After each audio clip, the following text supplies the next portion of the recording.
For all those mothers out there that's doing their best and were chosen and still got to wake up every day, still got to be grateful for what they got, for what they got to do for their family, for their bloodline.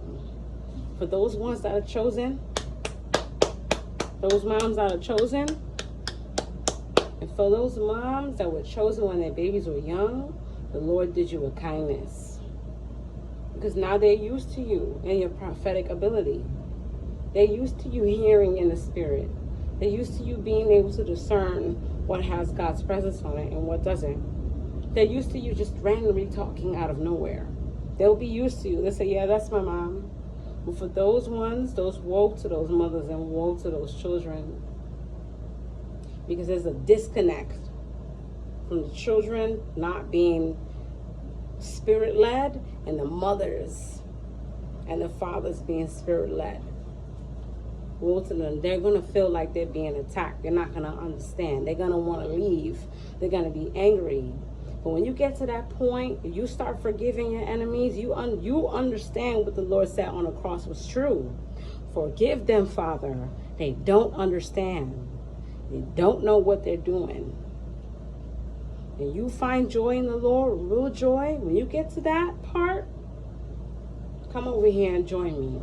When you finally stop being angry and you finally stop being resentful, come over here and join me.